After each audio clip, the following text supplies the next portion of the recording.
Merci.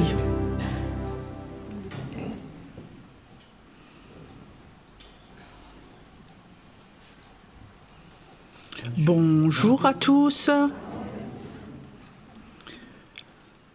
Ce matin, je me suis réveillée et j'avais quelque chose en moi. Je ne sais pas pourquoi. Toute la semaine, ce n'était pas aussi fort que ce matin. Ce désir de Dieu, cette soif de Dieu, je ne sais pas si vous connaissez ça, tu as simplement soif de Dieu, tout le reste c'est tout à fait inintéressant. Qu'il pleuve, qu'il neige ou que tu sois, c'est pas intéressant. En toi, tu as ce désir de Dieu. Et tu sais, c'est quelque chose qui vient de Dieu lui-même, qui vient en notre esprit, cette soif de Dieu. Et je crois que cette soif de Dieu a la capacité de nous purifier. Tout le reste, je ne sais pas comment c'est chez vous, parfois je peux m'énerver et 2 heures après, je m'énerve. Pourquoi je me suis énervée? Pourquoi est-ce que tu es tellement bête? Tu t'énerves de choses. Ce sont des détails qui sont tellement pas du tout importants.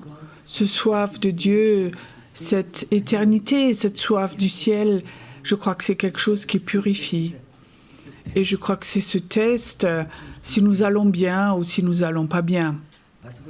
Tu sais que nous pouvons perdre cette soif de Dieu. Tu la perds pas tout à fait si tu es né de tout à fait, mais il y a des choses qui se mettent par-dessus.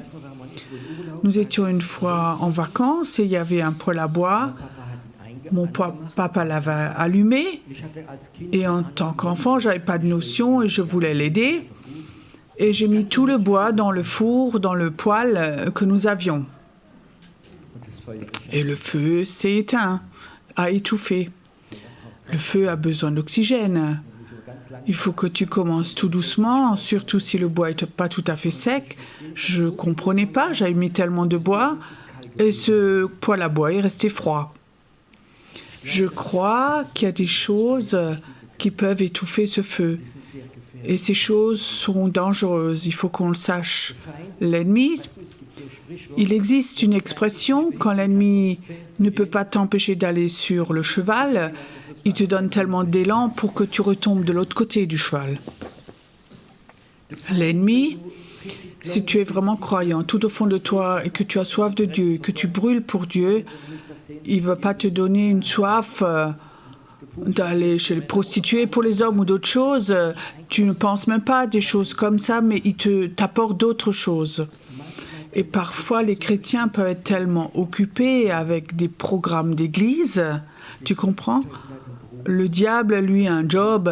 Le premier, c'est de t'occuper. Et il essaie toujours de t'occuper avec des choses. Et je remarque comme les chrétiens, et c'est bon qu'ils servent Dieu, que les chrétiens ont la toute-puissance, qui guérit des malades, qui font de la délivrance, qu'ils font des églises, la croissance des églises, c'est fantastique. Mais si tu perds ce désir de Dieu et si tu es tellement enthousiaste de tes dons, de ton succès, de ton ministère, alors tu es en danger. Et je crois que c'est quelque chose qui est important, ce temps, de se prendre ce temps et d'essayer de trouver tout cela en toi, tout au fond de toi. Où est ton désir pour Dieu? Où est ce temps où tu as ce désir, où tu ne penses même plus à prier, de lui demander quelque chose ou de faire de l'intercession? Tu ne penses plus, tu as simplement soif de Dieu. Tu sais qu'une soif, un désir peut être douloureux. Qui était une fois amoureux? Qui d'entre vous? Bon, vous êtes normal, c'est bon comme ça. Imagine, tu es complètement amoureux et avec cette personne, tu as juste un désir d'être avec elle. Si elle n'est pas là, tu es malheureux. Et maintenant, malheureusement, cette personne doit partir 8 jours pour son travail.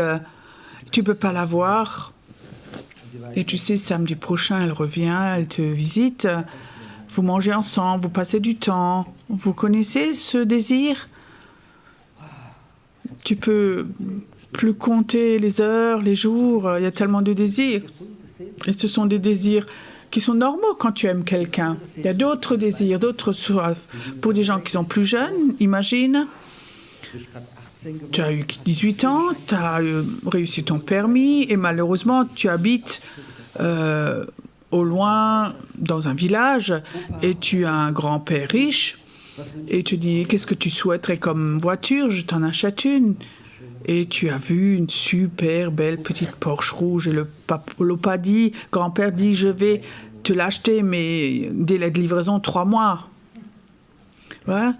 Est-ce que ces 3 mois sont douloureux à attendre? Est-ce que tu voudrais que le temps passe plus vite? Et comme ça, des désirs peuvent parfois être éprouvants. Mais un désir de Dieu peut faire mal. Ou tout d'un coup, tu as un désir, le désir du ciel. Ce désir, oh Jésus, j'aimerais te voir en face à face. Je ne sais pas si vous connaissez ce désir qui est aussi dans mon cœur. J'aimerais voir Jésus face à face, son regard quand il me voit, quand il me regarde.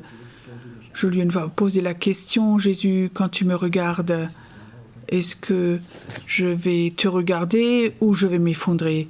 Qu'est-ce qu'il y a dans ce regard de Jésus, quand il me regarde? Quand le coq a chanté 3 fois, quand Pierre a renié 3 fois son maître et qu'il avait dit « je ne le ferai jamais », Jésus le regarde alors à ce moment et il s'est effondré et il pleurait. Qu'est-ce qu'il y avait dans ce regard? Je savais, tu es un loser. Ou est-ce qu'il y avait quelque chose dans les yeux de Jésus, Pierre? Tu es toujours encore me rocher. Je vais toujours encore construire mon église sur toi. Je crois que 10 secondes, de voir 10 secondes, le regard de Jésus transforme une personne. Ce désir de rencontrer Jésus, et il sait tout de toi. Tout tes manques.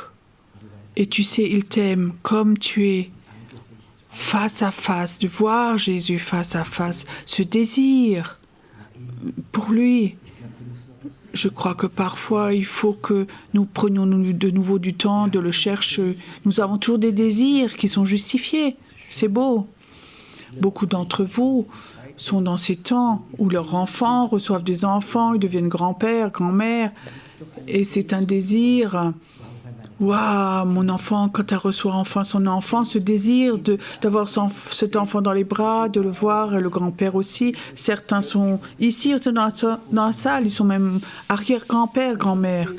Et ce sont des désirs qui sont justes, et c'est juste que les familles grandissent, que les enfants naissent, qu'ils soient en santé, qu'ils suivent Jésus. Il y a comme ça des désirs qui sont justes et qui sont bonnes. Mais ça n'a rien à voir avec ce désir de Dieu, c'est quelque chose de tout différent. Et Dieu ne veut pas enlever tous les désirs. Il y a d'autres désirs qui sont peut-être dangereux. Seigneur, donne-moi une telle puissance que les gens m'admirent. Et Dieu dit, ces désirs-là ne sont pas de moi. Ta motivation n'est pas bonne, purifie ton cœur.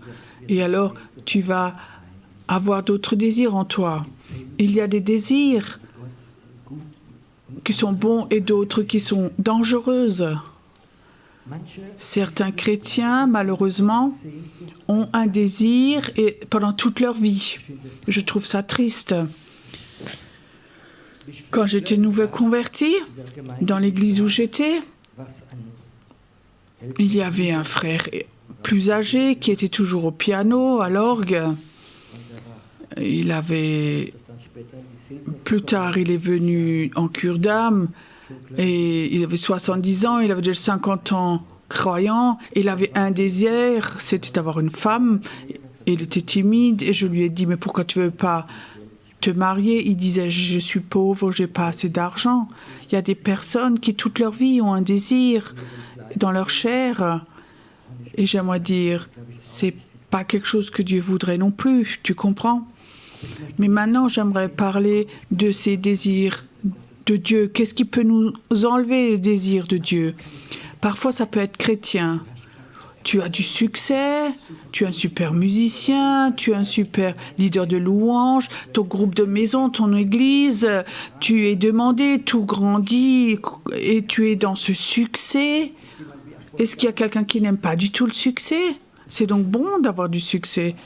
Mais il y a un succès où tout d'un coup la chair se mélange et là c'est dangereux. Je vais vous raconter une histoire, je l'ai entendue il n'y a pas longtemps.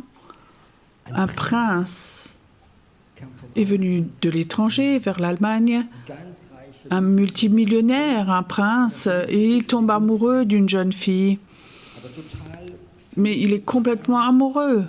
Et il sait, ça va être mon épouse. Et il va chez cette fille, il lui offre des bijoux, des diamants, et lui dit, écoute, est-ce que tu veux être mon épouse? Je t'aime. Et la fille dit oui. Alors ce prince dit, maintenant je rentre chez moi. Je retourne chez moi, chez mon père. Je vais préparer notre mariage dans notre château. Je vais organiser pour que nous puissions habiter là-bas. Mais jusqu'à ce que je revienne, j'ai un ami très riche. Et lui, il a une grande propriété et il a exprès là-bas un bel appartement de 200 mètres carrés. Tu peux habiter là gratuitement et il te donne tous les mois 5 000 € d'argent de poche et tu as une belle voiture. Ne rêvez pas maintenant, ne rêvez pas maintenant. Et la fille dit oui. Elle va là-bas et effectivement, elle reçoit un super appartement et le gérant s'occupe d'elle, de tout ce qu'elle a besoin. Elle a une belle voiture, elle a de l'argent de poche, 5 000 € tous les mois. Et le gérant devait toujours dire au prince comment elle va.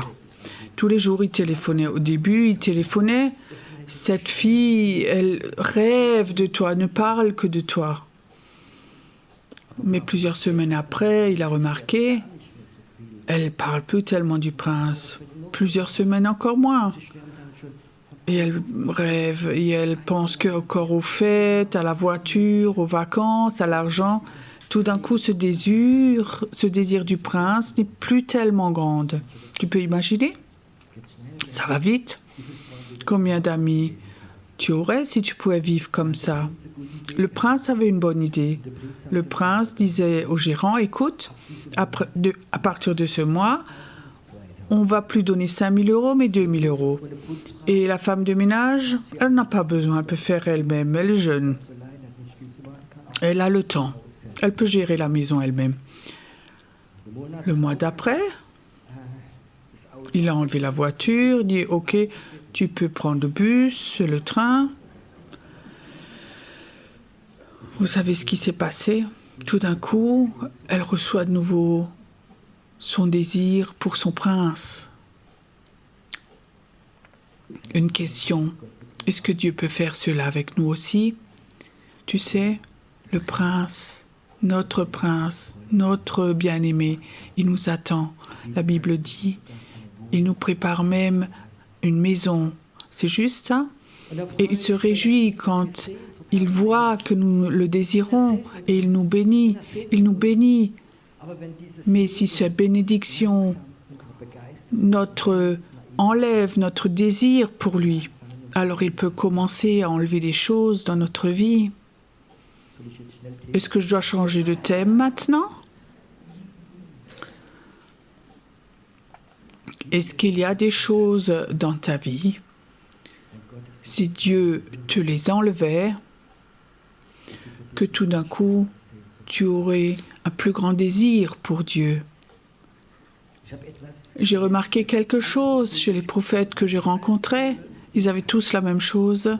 Les prophètes ont toujours des temps dans leur vie où ils sont seuls, où Dieu les appelle dans la solitude.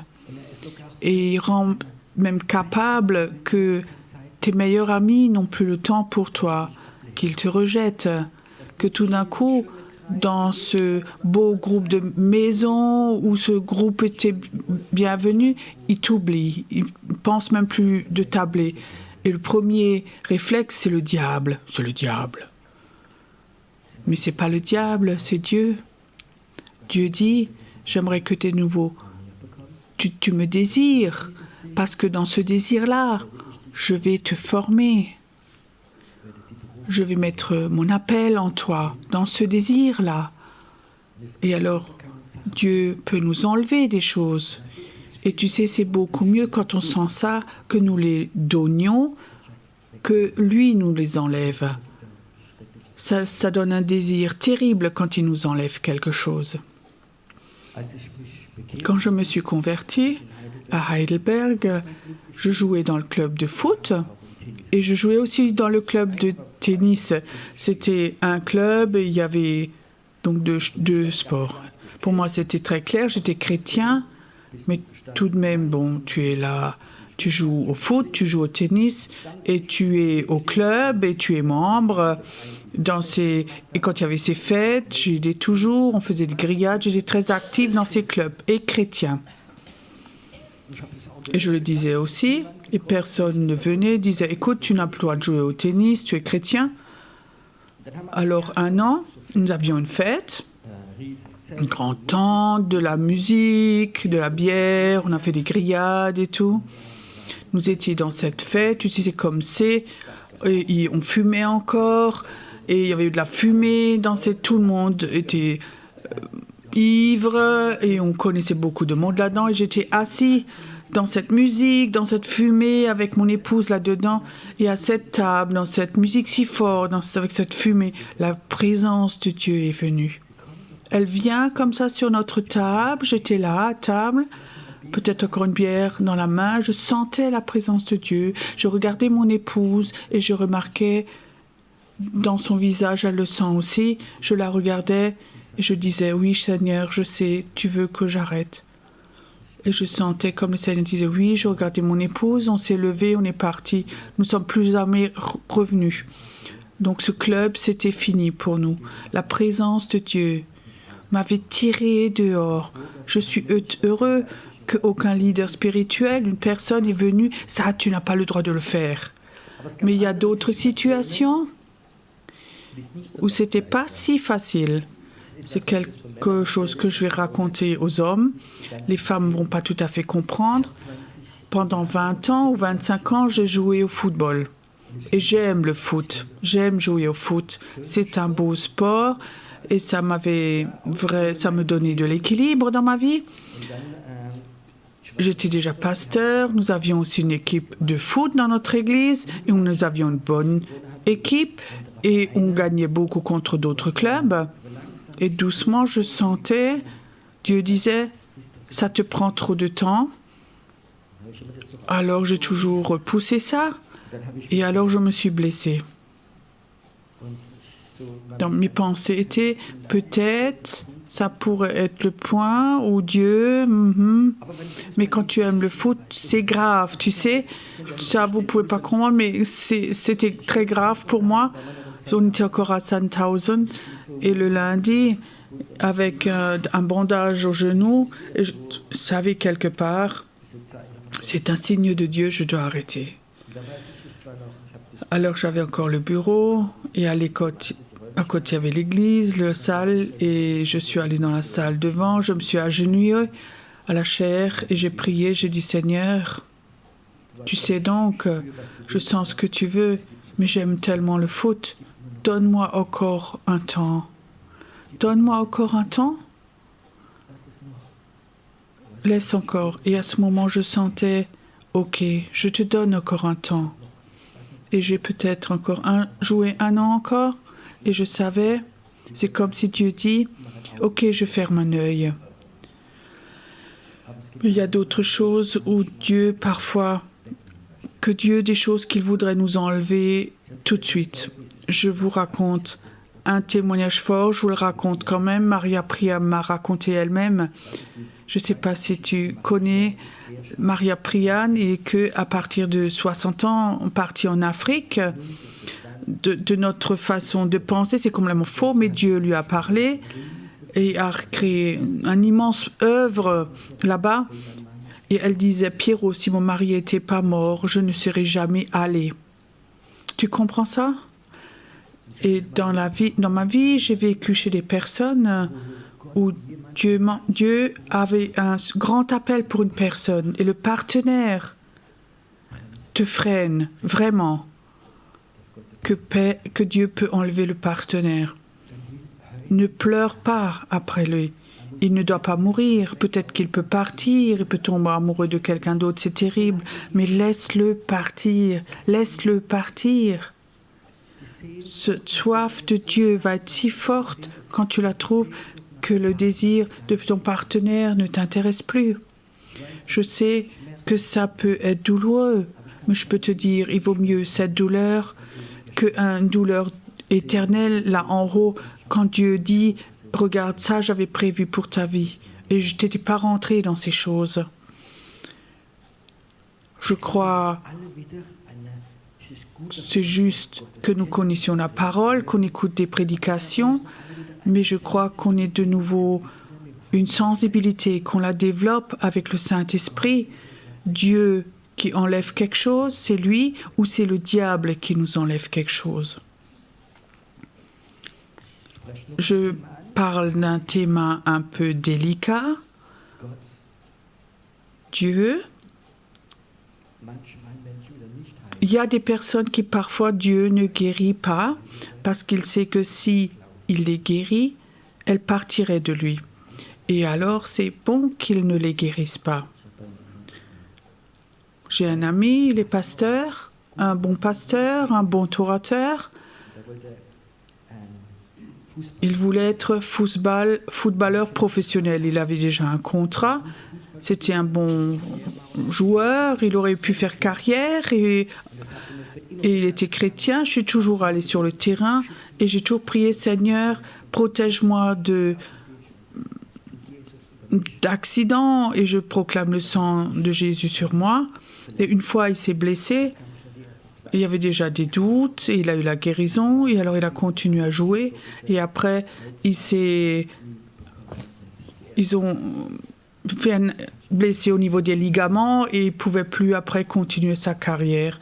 Et intérieurement, il était brisé, il s'est effondré, c'était son rêve. Il n'est pas devenu joueur de foot, mais pasteur, et un bon pasteur. Et il a ramené beaucoup de personnes au Seigneur. Et toujours encore, il les ramène au Seigneur. Est-ce que c'était une bonne blessure dans ce cas? Bien qu'il a prié qu'il soit protégé, que le sang de Jésus est sur lui. Mais Dieu l'aimait tellement. Je vous raconte une dernière histoire. Un berger, il avait des centaines de brebis, un chien, et il aimait bien son travail. Et une année, il avait une jeune brebis, il n'arrivait pas à la dresser. Toute la journée, elle s'enfuyait, cette brebis. Et dans cette région, il y avait des loups, il y avait aussi des crevasses.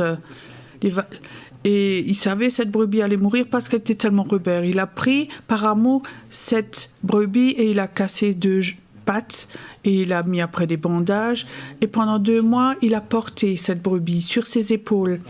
Et après 2 mois, le petit brebis était guéri et il a enlevé les bandages et la petite brebis ne voulait plus partir, elle restait chez lui. Tu comprends cette histoire? Dieu peut briser quelque chose en nous et ça fait mal. Et toute l'Église peut venir prier pour toi. Mais rien ne change. Parfois, ces prières de la chair peuvent t'énerver quand tu as quelque chose et Dieu te l'a donné déjà et quelqu'un veut l'enlever par la prière. J'ai rarement vécu des choses comme ça, où faut traverser, Dieu t'a enlevé des choses. C'est pas une punition, mais c'est son amour pour que son désir pour lui soit de nouveau en toi. Je souhaite que quand vous rentriez chez vous, que vous désiriez de nouveau en vous ce désir de Dieu, pas ce désir pour les dons de l'esprit, de l'onction ou ces désirs, mais ce désir de Dieu qu'il soit de nouveau en vous. Je crois que ce désir de Dieu a la force d'attirer le réveil. Qu'est-ce que vous en pensez? Pas ces Alléluia, pas ces proclamations, pas faire la louange, pas danser, tout appartient, mais ce désir de Dieu fait que Dieu vient, rien d'autre. Et l'ennemi va toujours essayer, avec d'autres désirs, de venir, et ceux-là sont tellement dangereux. Ce matin, j'ai un désir, que le désir de Dieu en toi soit de nouveau réveillé, que ça brûle en toi ce désir. Est-ce que c'est OK si ça fait mal aussi? Si ce désir fait mal, combien de temps ça dure encore? Je veux être chez toi parce que tu es dépressif, mais parce que ça brûle en Jésus, en toi. Mais avant que je prie, j'aimerais demander au Saint-Esprit, lui faire de la place, qu'il a la capacité de nous parler à toi, à moi. Qu'est-ce qui l'empêche, lui, pour que tu aies un désir de Dieu en toi? Est-ce qu'il y a un autre désir en toi qui est dangereux, qui voudrait te voler ton temps, tes pensées? Est-ce que tu as un désir, un soupir, une soif, que tout mauvais désir en toi, ces mauvais désirs, ça peut être comme de sangsues, tu le remarques même pas, et ça aspire ton sens spirituel. Est-ce que tu es prêt? Ces mauvais désirs qui sont en toi, de les enlever, de les donner à Dieu. Seigneur, tu as le droit de tout me prendre, mais pas mon désir de toi, vers toi. Père, j'aimerais prier que ces désirs de toi, cette soif de toi, cette soif de Jésus, cette soif du ciel,